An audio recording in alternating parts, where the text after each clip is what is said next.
Le Seigneur soit avec vous. Et avec votre esprit. Évangile de Jésus-Christ selon saint Luc.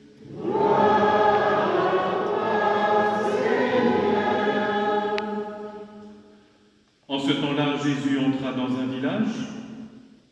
Une femme nommée Marthe le reçut. Elle avait une sœur appelée Marie, qui s'étant assise aux pieds du Seigneur, écoutait sa parole.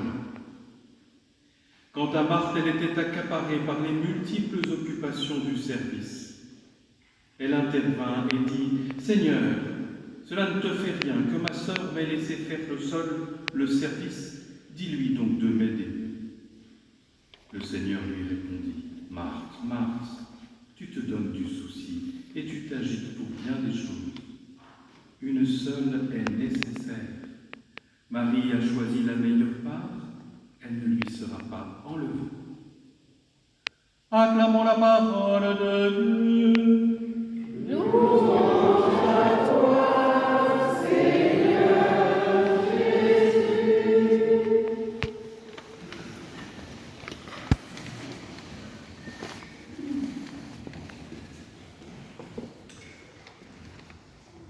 Bon, j'espère que vous n'avez pas trop écouté l'Évangile, parce que franchement, c'est n'importe quoi.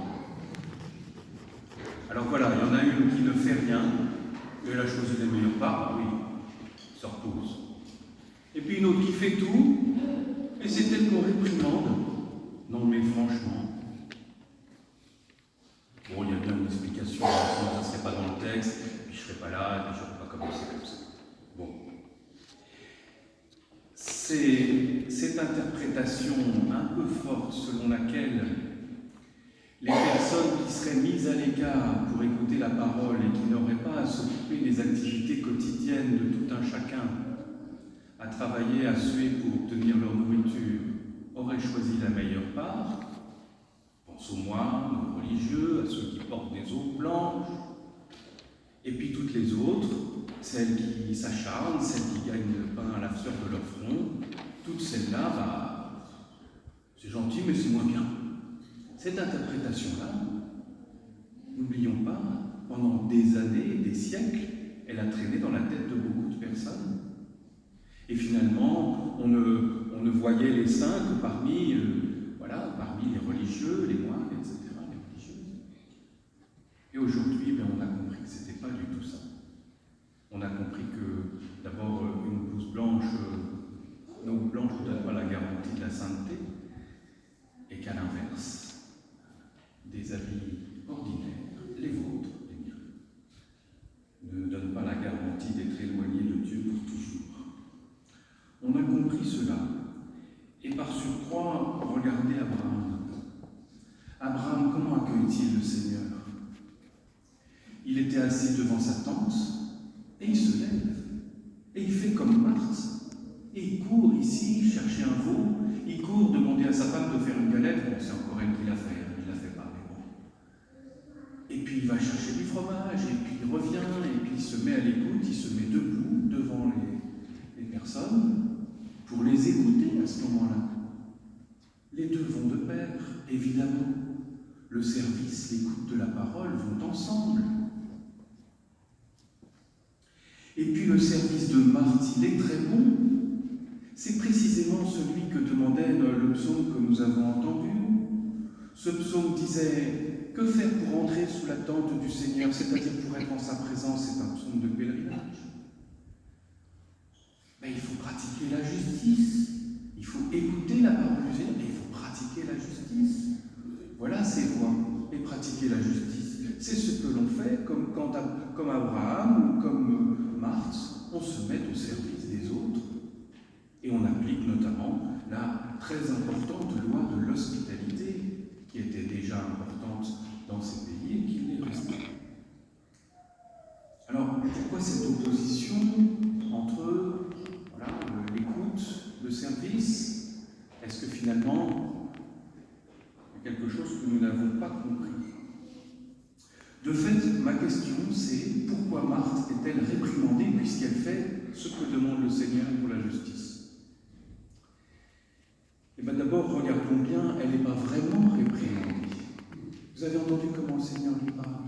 Marthe, Marthe. Voilà. C'est le langage de quelqu'un qui l'aime. D'ailleurs, on nous le dit dans le texte. Il aimait, le Seigneur aimait Marthe, Marie et leur frère Lazare. Il l'aimait et il la voit malheureuse. Elle est malheureuse, pourquoi? Tout simplement parce qu'elle a perdu le sens de ce qu'elle faisait. C'est un peu ce qui se passe quand on est trop fatigué, on ne se souvient plus de pourquoi on est là et on se dit à quoi. C'est un peu ce qui se passe quand, après des années sans avoir écouté la parole, on est à un service dans une association humanitaire ou autre, et à un moment on se dit mais à quoi ça sert, je ne comprends plus pourquoi je suis là, etc. En fait, on a besoin absolument de savoir pourquoi on travaille. Malheureux celui qui a perdu le sens de ce qu'il faisait. Marthe a oublié qu'elle travaillait pour le royaume, ou elle ne l'a pas encore compris parce qu'elle n'a pas encore passé assez de temps au pied du Seigneur. Mais une fois qu'on a passé du temps au pied du Seigneur, c'est pour aller travailler. Vous vous souvenez de cette histoire où un homme riche vient voir Mère Teresa et lui dit « Je vais vous donner beaucoup d'argent pour continuer, pour acheter un autre local, pour abriter tous les mourants dont vous vous occupez. » Et il lui dit « Vous voyez, moi-même, quand je vois les plaies purulentes des vieillards que vous servez et que vous lavez sans dégoût en les embrassant, moi, il dit, pour $1 million, je ne pourrais pas le faire. » Et Mère Teresa lui répond, mais moi non plus, pour $1 million, je ne pourrais pas le faire. Je ne le fais pas pour $1 million, je le fais pour l'amour de Dieu. Et de fait, le sens que nous donnons à nos actions est tout. Celui qui n'a perdu le sens est un peu perdu dans sa vie et il est forcément malheureux.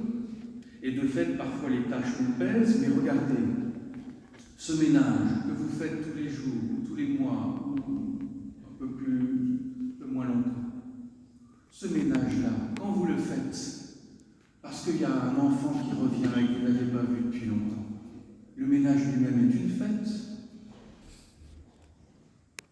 Le ménage est une fête. Et toutes les tâches les plus pénibles, lorsqu'elles ont le sens d'accueillir un ami, de faire plaisir à un invité, etc., c'est la joie qui déjà vous inspire. La rencontre a commencé et vous êtes déjà, d'une certaine manière, au pied de la personne pour l'accompagner. Et imaginez que dans les tâches les plus ingrates que vous ayez à accomplir, dans celles qui vous pèsent, dans les missions que vous n'allez pas jusqu'au bout, imaginez que vous voyez le Seigneur venir vers vous. Imaginez que déjà la fin de votre vie approche et que votre invité soit tout présent et que le Seigneur vous regarde et vous aime parce que vous avez préparé le repas. Évidemment, ce serait le bonheur. Car le bonheur, il est dans le service lui-même, mais un service accompli en sachant ce que nous faisons et pourquoi nous le faisons. Alors évidemment, comme dit Paul aux Colossiens, il reste beaucoup d'épreuves à traverser, de charges à porter, et ces charges seront beaucoup